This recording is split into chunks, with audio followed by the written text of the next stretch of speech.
I'm doing this event, and it's really important to me because I know and I've been shown such an intense amount of love that can come from somebody.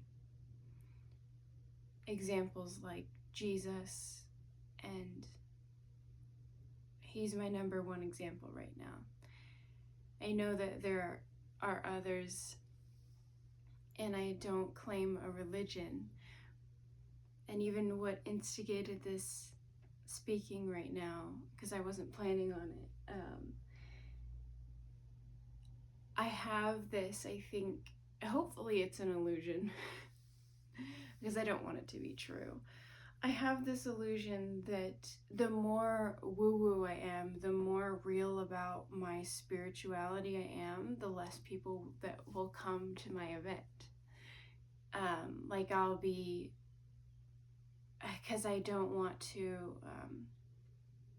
what's the word I'm looking for? Not disclude, not discourage. Like I don't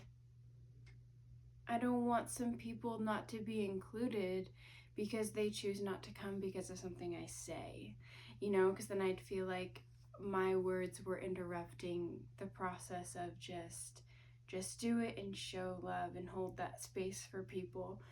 An experience that I'm so sad to see, like to feel into the entirety of our planet.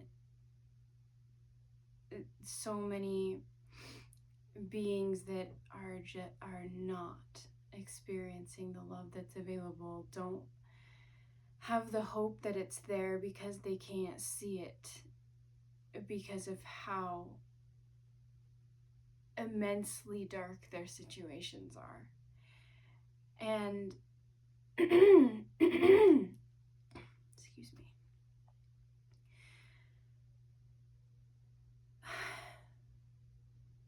I know from a deep part of my soul that part of the way that I can help that is by cultivating more love where it is available and believing that that's helping the collective. Maybe someone that I'm able to reach is in connection with someone who's part of lawmaking or in conversation with political leaders or something, because clearly that's what's needed to make real change. But I'm sorry to say I don't feel like storming the Capitol is my way of getting love across. So I feel like my place is down here and cultivating it in me so that I can share it with others.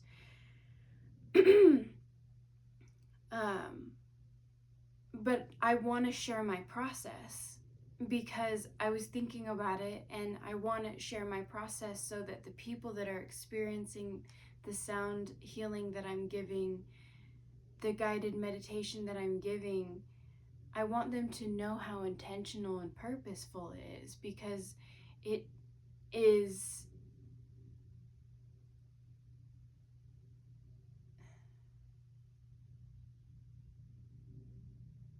I guess, why do I want to?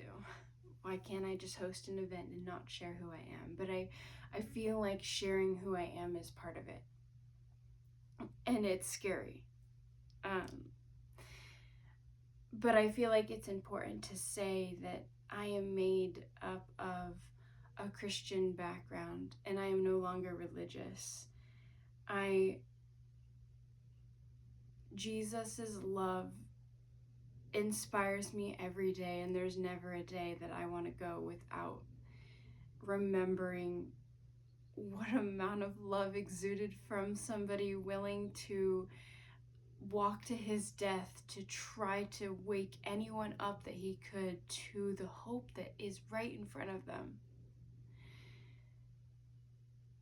I believe in the archangels. Hopefully people don't leave now.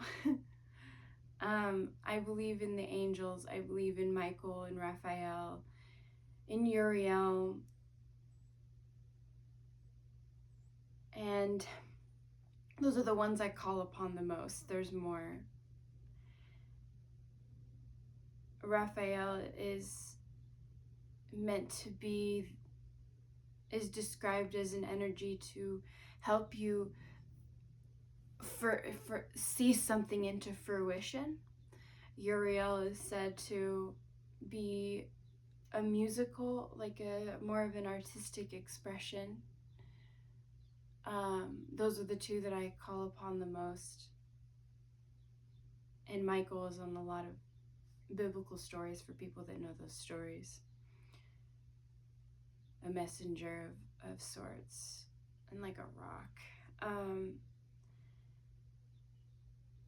I pray to them every morning. Not every morning, but I am devoting myself to every morning. I want it to be every morning, and for this specific event, I am devoting myself every single morning to praying.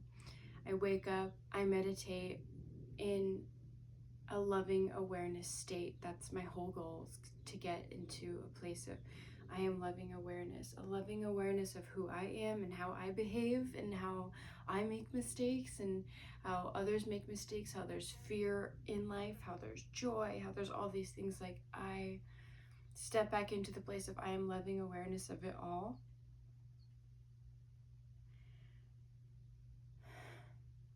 And then I meditate there. Ram Dass has a really good loving awareness song that I then listen to and go through my mala beats. I am loving awareness. I am loving awareness. I have a morning rise playlist on YouTube, actually, that has the meditation that I'm doing and has the song. I am loving awareness. So I am loving awareness is a 10-minute song, very brief lyrics. And I just go through my mala because it feels comforting to have something else playing with me and someone speaking. And then I come and play my bowls.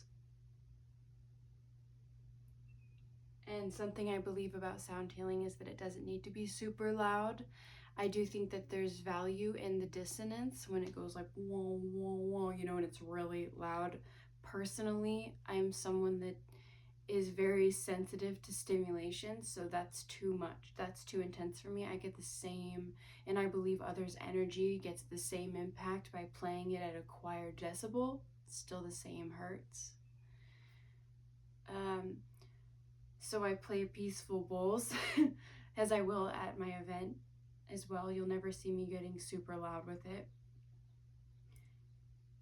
And if I do, it's very momentary, and then I bring it right back into resonance. Because my goal is to get people and bring them down.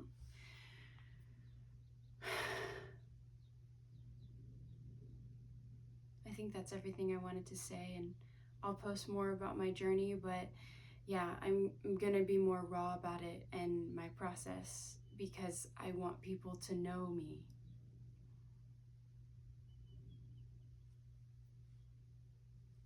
Goodbye. I'm still working on my sign off. I'm like, do I do a namaste? But have a good day.